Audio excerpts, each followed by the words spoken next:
Hello friends, કેમ છો? આઈ am sure તમે બધા જ શાનદાર, જબરજસ્ત, જિંદાબાદ હશો. ફ્રેન્ડ્સ, જો તમે પ્રથમ વખત અમારી ચેનલની મુલાકાત લઈ રહ્યા છો તો પ્લીઝ સબસ્ક્રાઇબ અવર ચેનલ. અને હા, વિડીયો જોયા બાદ જો આપને વિડીયો ગમે તો બધાને કહેજો, અને વિડીયો જોયા બાદ આપને કંઈક કચાશ જણાય તો કોમેન્ટ બોક્સમાં મને કહેજો. હું ચોક્કસ આપની વિનંતીને વાચા આપીશ. ફ્રેન્ડ્સ, આજના ટોપિકની ચર્ચા કર્યા બાદ જો આપના મનમાં કંઈ પણ પ્રશ્ન હોય, કંઈ પણ મૂંઝવણ હોય તો કોમેન્ટ બોક્સમાં મને જણાવજો. હું ચોક્કસ આપના પ્રશ્ન, આપની મૂંઝવણને દૂર કરવાનો પ્રયત્ન કરીશ. સો ફ્રેન્ડ્સ, ચાલો આજના ટોપિકની ચર્ચા શરૂ કરીએ.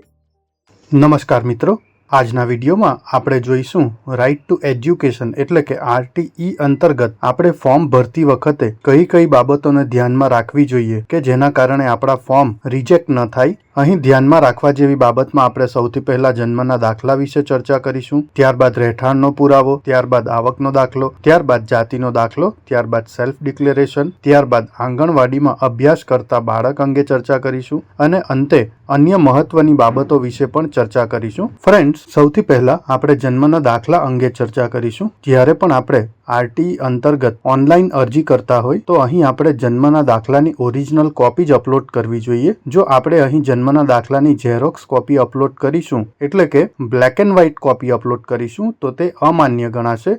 તો અહીં આપણે જન્મના દાખલાની કલર કોપી એટલે કે ઓરિજિનલ કોપી જ અપલોડ કરવી જોઈએ. ત્યારબાદ ફ્રેન્ડ્સ, જન્મના દાખલામાં જન્મ તારીખ અને ઓનલાઈન ફોર્મમાં આપણે જે જન્મ તારીખ લખીએ છીએ આ બંને જન્મ તારીખ એક સરખી હોવી જોઈએ. જો અહીં આપણે એકાદ ડિજિટ આમ તેમ ટાઈપ કરી દઈએ તો આ તારીખ આપણી અમાન્ય થશે એટલે કે આપણું ફોર્મ રિજેક્ટ થવાનો ચાન્સ રહેશે. જન્મનો દાખલો અહીં કોઈ પણ રાજ્યનો આપણે અપલોડ કરી શકીએ છીએ, પરંતુ જન્મના દાખલામાં જે માતાનું નામ હોય તે જ નામ આપણા સેલ્ફ ડિક્લેરેશન ફોર્મમાં પણ હોવું જોઈએ. જો અહીં જન્મના દાખલામાં અને સેલ્ફ ડિક્લેરેશનમાં માતાનું નામ અલગ હોય તો અહીં માતાનો મરણનો દાખલો અથવા તો છૂટાછેડાનું પ્રમાણપત્ર આપણે ચોક્કસ અપલોડ કરવું જોઈએ.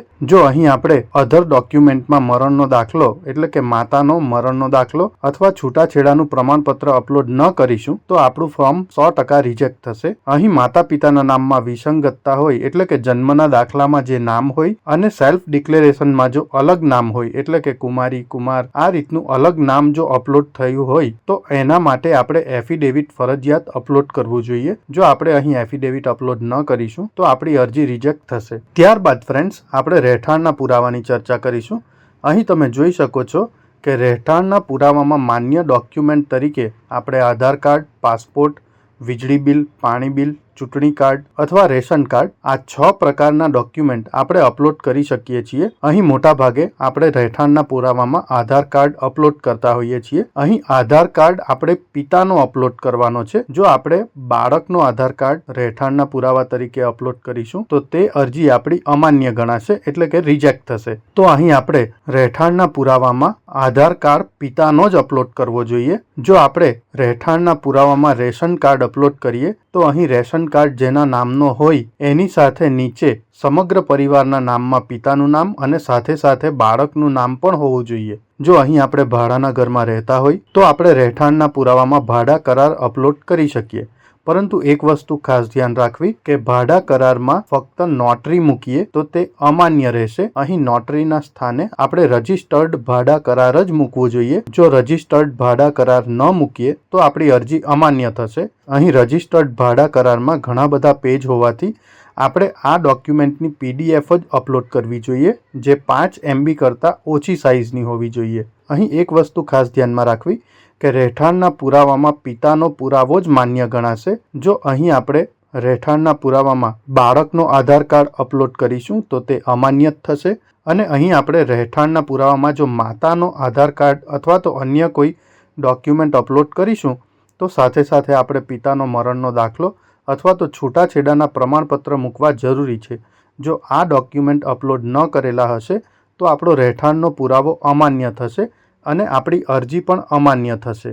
ત્યારબાદ ફ્રેન્ડ્સ, આપણે આવકનો દાખલો જોઈએ તો આવકના દાખલાની આપણે ઓરિજિનલ કોપી જ અપલોડ કરવી જોઈએ. અહીં તમે જોઈ શકો છો કે કલર ફોટો સાથે અને જે તે કચેરીના સહી સિક્કા કલરમાં હોવા જોઈએ. જો આ ડોક્યુમેન્ટ સ્કેન કરતી વખતે આપણે બ્લેક એન્ડ વ્હાઇટ સ્કેનિંગ કરી લઈશું અને તે ડોક્યુમેન્ટ આપણે અપલોડ કરીશું તો આ આપણો પુરાવો અમાન્ય ગણાશે અને આપણી અરજી રિજેક્ટ થશે. જો અહીં પિતા હયાત હોય તો આવકનો દાખલો પિતાનો જ મૂકવો. અહીં આવકના દાખલામાં જો માતાનો દાખલો મૂકવામાં આવે તો સાથે સાથે પિતાનો મરણનો દાખલો અથવા તો છૂટાછેડાનું પ્રમાણપત્ર મૂકવું જરૂરી છે. જો આ ડોક્યુમેન્ટ વગર આપ માતાનો આવકનો દાખલો અપલોડ કરશો તો આપની અરજી અમાન્ય થશે. ફ્રેન્ડ્સ, આવકના પ્રમાણપત્રમાં આપણે એ વસ્તુ ખાસ ધ્યાનમાં રાખવી કે ગ્રામ્ય વિસ્તારમાં આવક મર્યાદા 1,20,000ની છે, જ્યારે શહેરી વિસ્તારમાં આવક મર્યાદા 1,50,000ની છે. તો અહીં આપણા પરિવારની કુલ વાર્ષિક આવક આપણે 1,20,000 ગ્રામ્ય વિસ્તારમાં અને શહેરી વિસ્તારમાં 1,50,000 જેટલી જ રાખવી. જો આનાથી વધારે આપની આવક મર્યાદા હશે એટલે કે આપણે ફોર્મ ભરતી વખતે રૂરલ અથવા અર્બન આ બે એરિયા ખૂબ કાળજીપૂર્વક અપલોડ કરવા જોઈએ. અહીં આપણો આવકનો પુરાવો જ્યાં આપણું રહેઠાણ હોય તે વિસ્તાર પ્રમાણે જ હોવો જોઈએ. શહેરી વિસ્તારમાં દાખલો મામલતદાર અથવા તાલુકા વિકાસ અધિકારી દ્વારા ઇસ્યુ થયેલો હોવો જોઈએ, જ્યારે ગ્રામ્ય કક્ષાએ ગ્રામ પંચાયતનો તલાટી દ્વારા આપવામાં આવેલો દાખલો માન્ય ગણવામાં આવે છે. આના સિવાય જો આપણે કોઈ પણ આવકના પુરાવા રજૂ કરીશું તો તે આપણા અમાન્ય ગણાશે. ત્યારબાદ ફ્રેન્ડ્સ, જાતિના દાખલાની વાત કરીએ તો અહીં જાતિનો દાખલો મામલતદાર શ્રી, સમાજ કલ્યાણ અધિકારી, તાલુકા વિકાસ અધિકારી અથવા સક્ષમ સત્તાધિકારીનો જ માન્ય ગણાશે. એના સિવાય આપણે કોઈ પણ અન્ય જાતિનો દાખલો અપલોડ કરીશું તો તે અમાન્ય ગણાશે. અહીં જાતિના દાખલાની પણ આપણે ઓરિજિનલ કોપી જ અપલોડ કરવી જોઈએ. જો આપણે સ્કેન કરતી વખતે black and white copy scan કરીને તેને અપલોડ કરીશું તો અહીં આપણો આ પુરાવો અમાન્ય ગણાશે. તમારે ફરીથી આખી પ્રોસિજર પાછી કરવી પડશે. અહીં જાતિના દાખલામાં બાળકનો જાતિનો દાખલો અપલોડ કરી શકીએ.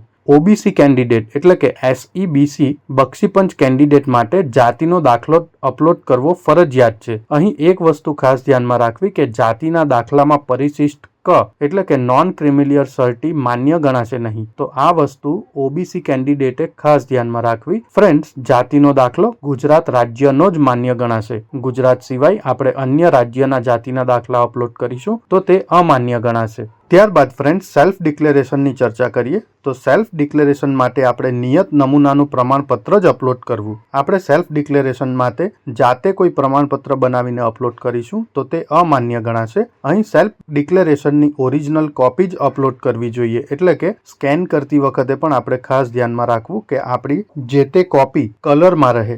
બ્લેક એન્ડ વ્હાઇટ કોપી અમાન્ય ગણાશે. સેલ્ફ ડિક્લેરેશનનો નમૂનો આપણને RTE વેબસાઇટના હોમ પેજ પરથી સરળતાથી મળી જાય છે. ફ્રેન્ડ્સ, અહીં એક વસ્તુ ખાસ ધ્યાનમાં રાખવી કે સેલ્ફ ડિક્લેરેશન અને આવકના દાખલામાં આપણી વાર્ષિક આવક એક સરખી હોવી જોઈએ. જો અહીં સેલ્ફ ડિક્લેરેશન અને આવકના દાખલામાં વાર્ષિક આવકમાં વિસંગતતા જણાશે તો આપણી અરજી અમાન્ય થશે. તો આ વસ્તુ પણ ખાસ ધ્યાનમાં રાખવી. અહીં સેલ્ફ ડિક્લેરેશનમાં માતા પિતાનું નામ જન્મના દાખલા પ્રમાણે જ હોવું જોઈએ. જો અહીં માતા પિતાના નામમાં વિસંગતતા હોય તો માતા અથવા પિતાનો મરણનો દાખલો અથવા છૂટાછેડાના પ્રમાણપત્ર અપલોડ કરવા. જો અહીં આપણે ફક્ત માતાનું નામ લખીએ તો પિતાનો મરણનો દાખલો અથવા તો છૂટાછેડાનું પ્રમાણપત્ર અપલોડ કરવું, અને જો ફક્ત પિતાનું નામ લખીએ તો માતાનો મરણનો દાખલો અથવા તો છૂટાછેડાનું પ્રમાણપત્ર આપણે અપલોડ કરવું જરૂરી છે. અહીં એક વસ્તુ ખાસ ધ્યાનમાં રાખવી કે આપણું ફોર્મ એટલે કે સેલ્ફ ડિક્લેરેશન ફોર્મ બ્લુ બોલપેનથી ભરેલું હોવું જોઈએ અને કોપી જ્યારે પણ આપણે અપલોડ કરીએ ત્યારે આ રીતે બ્લુ કલર વાળી જ હોય તો તે વધુ યોગ્ય રહેશે. ત્યારબાદ ફ્રેન્ડ્સ, અહીં આપણે આંગણવાડીમાં અભ્યાસ કરતા બાળકની ચર્ચા કરીએ તો અહીં આંગણવાડીમાં અભ્યાસ કરતા બાળક માટે નિયત નમૂનાનું પ્રમાણપત્ર જ અપલોડ કરવું. જો આંગણવાડી દ્વારા આપણને કોઈ પ્રમાણપત્ર અલગથી ઇસ્યુ કરવામાં આવે તો તે પ્રમાણપત્રને આપણે અન્ય ડોક્યુમેન્ટમાં અપલોડ કરી શકીએ, પરંતુ અહીં નિયત કરેલા નમૂનામાં જ આપણે આંગણવાડીમાં અભ્યાસ બદલનું પ્રમાણપત્ર અપલોડ કરવું જોઈએ. અહીં બાળક દ્વારા આંગણવાડીમાં ફરજિયાત 2 વર્ષનો અભ્યાસ જરૂરી છે. એટલે કે જ્યારે પણ તમે અહીં સદરહુ બાળકે તારીખ XYZ થી તારીખ XYZ સુધી આંગણવાડીની સેવાઓનો લાભ લીધેલ છે, આ વાક્યમાં જે 2 તારીખ પડે છે એ 2 તારીખ વચ્ચે 2 વર્ષનો ગેપ હોવો જરૂરી છે. અહીં તમે જોઈ શકો છો કે 1/11/2020 થી 31/5/2024 એટલે કે 2 વર્ષનો અભ્યાસ અહીં આરામથી પૂર્ણ કરેલો છે. તો આ રીતે આ 2 તારીખ આપણે ખાસ કાળજીપૂર્વક લખાવી જોઈએ. જો અહીં આ 2 તારીખ વચ્ચે 2 વર્ષનો ગેપ ન હશે તો આપનું ફોર્મ ચોક્કસ રિજેક્ટ થશે. અહીં આંગણવાડીમાં અભ્યાસ કરતા બાળક તરીકે જો આપ ફોર્મ ભરતા હોવ તો આપના ફોર્મમાં જાતિનો દાખલો મરજિયાત થઈ જાય છે. એટલે કે આપ જાતિનો દાખલો અપલોડ ન કરો તો પણ ચાલી જશે. ફ્રેન્ડ્સ, ત્યારબાદ આપણે અન્ય ધ્યાનમાં રાખવા જેવી બાબતોની ચર્ચા કરીએ. તો સૌથી પહેલા ઓનલાઈન ફોર્મમાં જ્યારે આપણે આપણા એડ્રેસનું લોકેશન સેટ કરીએ તો તે યોગ્ય રીતે સેટ કરવું જોઈએ. કારણ કે જો આપણા રહેઠાણથી આ લોકેશન દૂર સેટ કરેલું હશે, એટલે કે જે તે સ્કૂલને ધ્યાનમાં રાખીને સેટ કરેલું હશે, તો આપની અરજી ચોક્કસ રિજેક્ટ થશે. અહીં પ્રવેશ માટે જે તે શાળાઓ જ્યારે પણ આપણે પસંદગી કરીએ ત્યારે પસંદગી મુજબના ક્રમમાં જ કરવી. એટલે કે જે સ્કૂલમાં આપણે સૌથી પહેલા એડમિશન જોઈતું હોય તેને પહેલો નંબર આપવો. ત્યારબાદ જે તે અગ્રતા ક્રમ પ્રમાણે આપણે અલગ અલગ સ્કૂલોને પસંદ કરવી જોઈએ. ફ્રેન્ડ્સ, અહીં આપણે જે કોઈ ડોક્યુમેન્ટ આપણી ઓનલાઈન અરજીમાં અપલોડ કરીએ છીએ તે ઝાંખા ન હોવા જોઈએ, તે ન વંચાય તેવા પણ ન હોવા જોઈએ, અથવા તો જે તે ડોક્યુમેન્ટની ઝેરોક્સ કોપી પણ અપલોડ ન કરવી જોઈએ. આના કારણે આપણી અરજી રિજેક્ટ થવાની શક્યતા પૂરેપૂરી રહી જાય છે. અહીં આપણે અરજી સબમિટ કરવા પહેલા તમામ માહિતી એક વખત ફરીથી વાંચી લેવી જોઈએ. કારણ કે સબમિટ કર્યા બાદ આપણે આપણી અરજીમાં કોઈ પણ સુધારા વધારા કરી શકતા નથી. તો આ વસ્તુ આપણે ખાસ ધ્યાનમાં રાખવી જોઈએ. અને જે કોઈ ડોક્યુમેન્ટ આપણે ઓનલાઈન અરજીમાં અપલોડ કરીએ તે 450 KB થી ઓછી સાઇઝના જ હોવા જોઈએ. સો ફ્રેન્ડ્સ, હું આશા રાખું છું કે આજે જે માહિતી મેં આપને આપી તે આપને ગમી હશે. જો આપ ઈચ્છો છો કે હું બીજા પણ આવા ટોપિક પર વિડીયો બનાવતો રહું તો પ્લીઝ કમેન્ટ બોક્સમાં એ ટોપિકના ટાઇટલ મને જણાવજો. હું ચોક્કસ એ ટોપિક પર આપની સાથે ચર્ચા કરીશ. Thank you very much and best luck for your exams.